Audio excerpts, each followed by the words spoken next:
Now on to the more important bit about how this car drives. Well, frankly, it is terrible.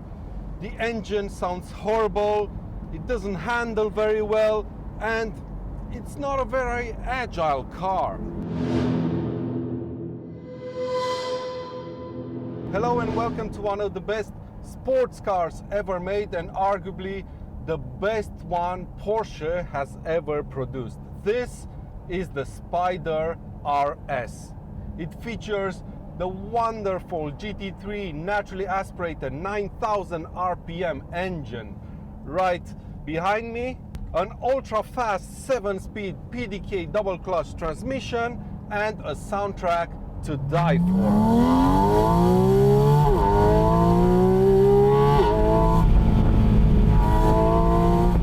And in today's video, I'm gonna show you around this car, both outside and in. I'm gonna tell you why this isn't just a GT4 RS without a roof, it's much more than that. And finally, I'm gonna tell you why this car is probably the most significant car Porsche has ever built.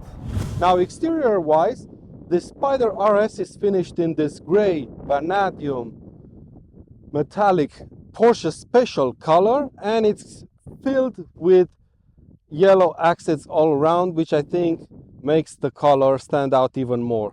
The badging on the back is yellow, on the doors, the wheels have pinstripes, the interior is yellow as well, so I think this is a really cool combination.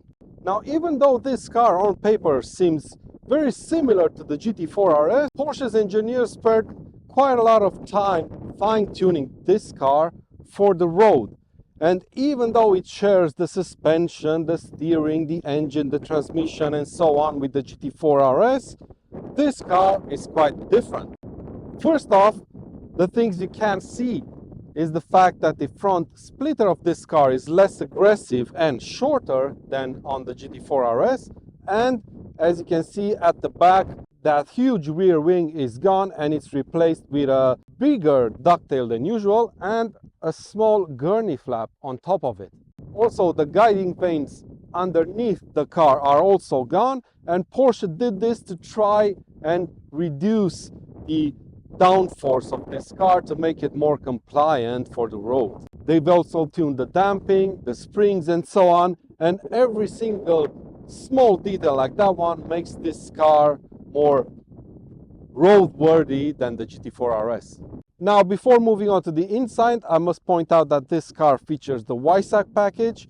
I personally think it's a waste of money, but I'm pretty sure when you resell this car, that package is gonna help out. So basically, the Weissach package gives you these exposed carbon bits on the outside of the car, like the bonnet, the roof scoops, the intakes and the gurney flap at the back.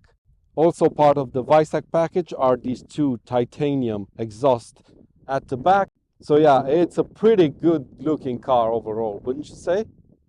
On the inside, this package adds some Alcantara on the top of the dash and a couple of Weissach logos on the cup holders and the headrests of the car.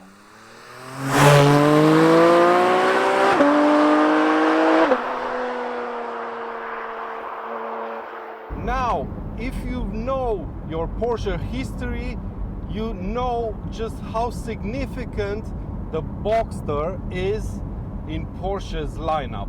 Now, I kind of hate calling this a Boxster because it's not.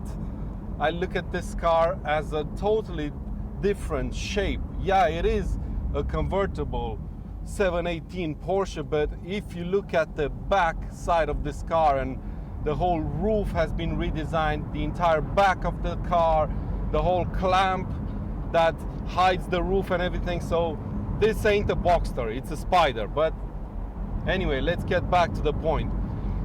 The first generation of the Boxster basically saved Porsche from going bankrupt.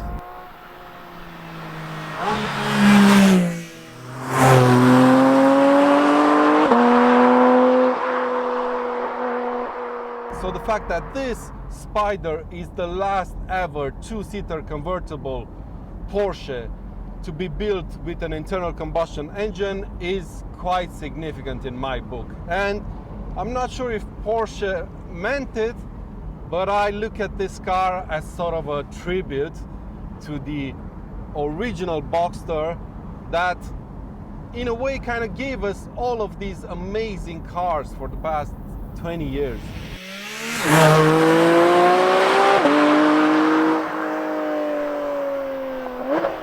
Now on to the more important bits about how this car drives. Well, frankly, it is terrible. The engine sounds horrible, it doesn't handle very well, and it's not a very agile car. But that would be the biggest lie I've ever said, because this car is absolutely amazing. It's one of the best driving cars Porsche makes, and once you take the roof of it, it makes it even more special than the GT4 RS, which in my opinion was very close to perfection.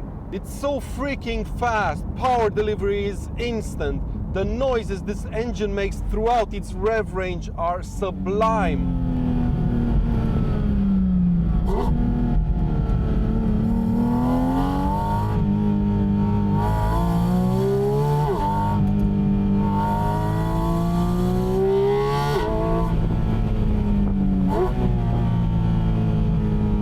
And like I've said, with the roof off, it gets even better because suddenly you realize this car has an exhaust. Tunnel.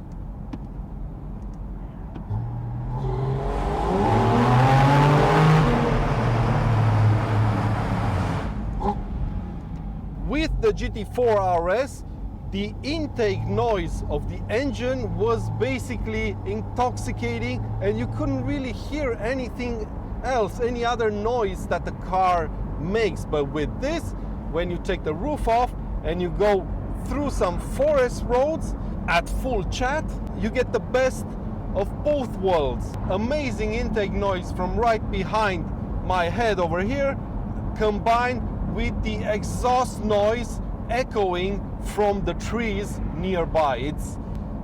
It sends shiver down your spine, this car, if you drive it through a forest at full chat. It's unbelievable.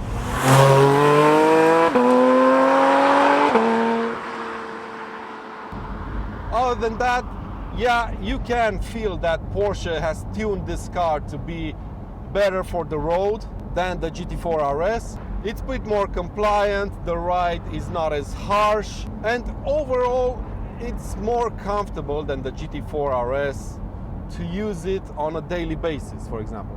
Now, the amazing thing about this car is that despite Porsche softening up, it basically retained every single driving characteristic that the GT4 RS had.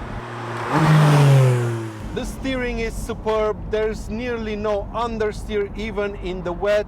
The front wheels do what you ask them to do every single time. You just turn the steering wheel and the front wheels just grip. The back end never complains and follows along.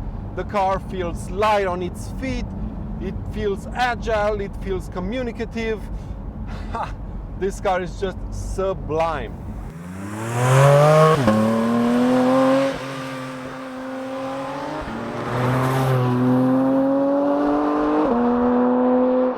Now we're gonna go through the pluses and negatives that this car has, and I think I've already mentioned a lot of pluses for this car, but another one that I didn't mention is that it feels very old school, and I love that about this car. It's got a 10-year-old cabin basically.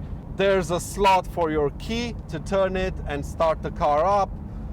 There's no lane departures, no speeding warnings, no driving modes. This car only has the dampers button and the exhaust button, and it just feels very old school despite this not having a manual transmission.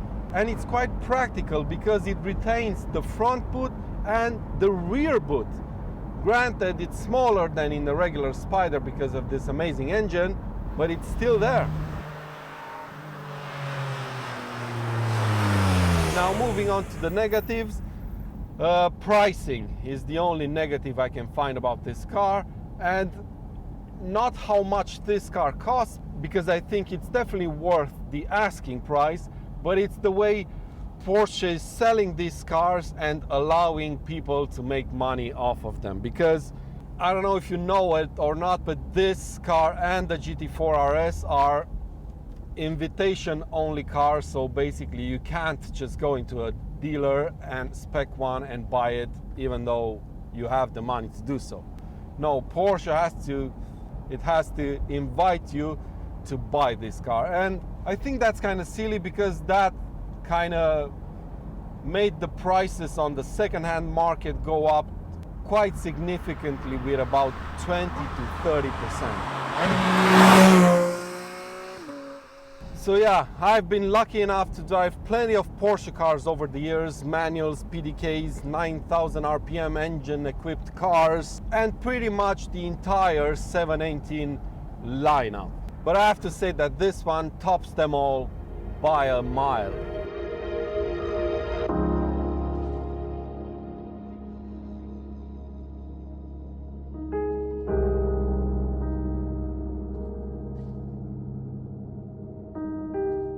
Because with its tiny body and 10-year-old interior, I think this car embodies everything Porsche represents: driving fun and involvement.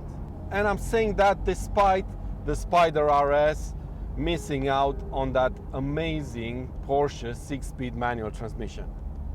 So if you can, my friends, buy one of these, because it might very well be the last chance you get in 2024 to buy a future classic Porsche car. But that's been it for today's video, my friends. I really hope you've enjoyed it.